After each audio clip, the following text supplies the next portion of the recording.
fathers, it's your brother CJ. Welcome to the Divorce and Custody channel for men. Today I want to talk to you about the kind of women that you should avoid at all costs if you have gone through your divorce and you're now preparing to find again another woman to marry. Okay. So now I'm going to react to this video, and what I want to do is to help you to understand that even though the language may not be the same, all or many women have exactly this kind of thinking in mind, and we have to decode and understand that language so that you don't fall for a woman like this. Now, this one is pretty obvious that you wouldn't fall for her, but I want you to know that the things that she's saying are things that women actually think. Why would I bring anything? I'm not bringing anything to the table. I'm not bringing a fucking thing to the table other than this fat ass, these big titties, this pretty little fight. That's it. Now notice she doesn't believe that she needs to bring anything at all to the table. And you and I both know that a woman who does not need to bring anything to the table actually has nothing to bring. What she's coming to the table for is to take.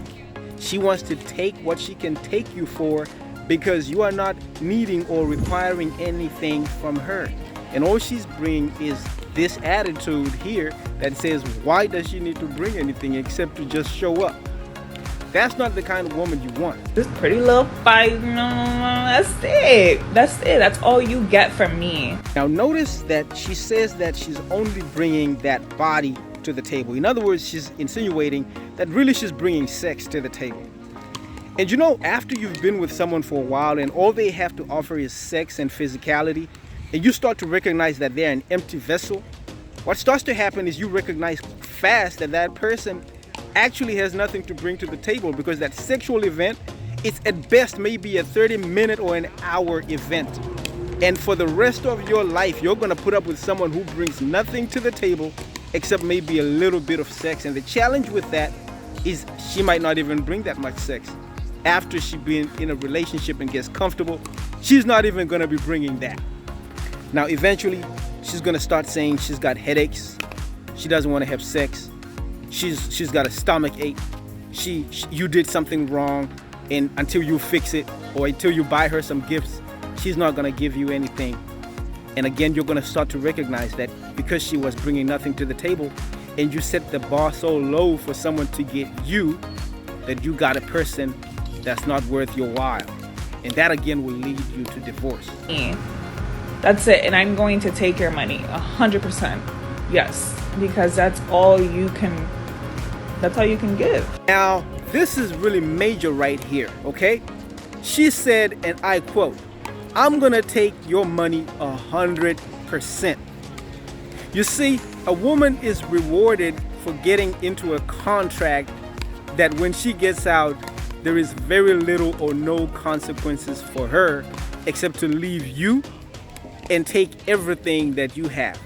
What does it make sense to get into a contract where the other party is rewarded for breaking the contract? Where the party is rewarded for having your money, for taking your property, your house, taking your children, and taking everything that you've worked for. What does it benefit you to get into a contract with such a person? She said that she looks good, and because she has a fatty, she's gonna use that to hustle you and take your money. That means at this time, your mind should now be focusing on more than just your physical looks for a person. Just what you desire sexually or what physically attracts you should no longer be the bar for you to secure someone who you're gonna call married. You're gonna need to require so much more. You're gonna need for a person to say that they have respect, they are respectfully cooperative, that they can cook and clean, that they can look after a household, that they can look after children, that they can bring peace in your home. Because guess what? All these things, you can do all those things, so what would you really need a woman for if she can't bring those things? If she can't cook, you can cook. If she can't do dishes, you can do dishes. So what do you need a person for? For someone to come and look good in your house and then take everything that you've got? How do you set the bar high for your next spouse?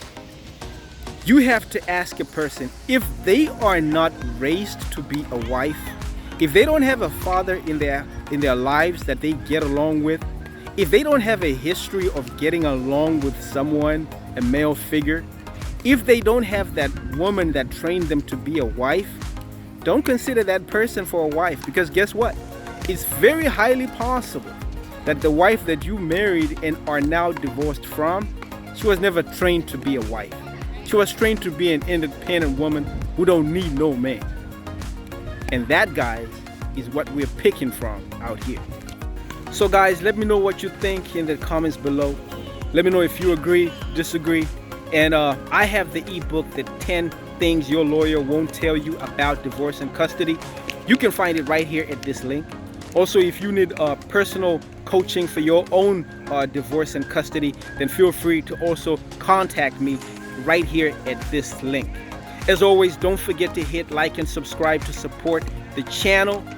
And in the meantime and in between time, CYA, protect and cover your assets.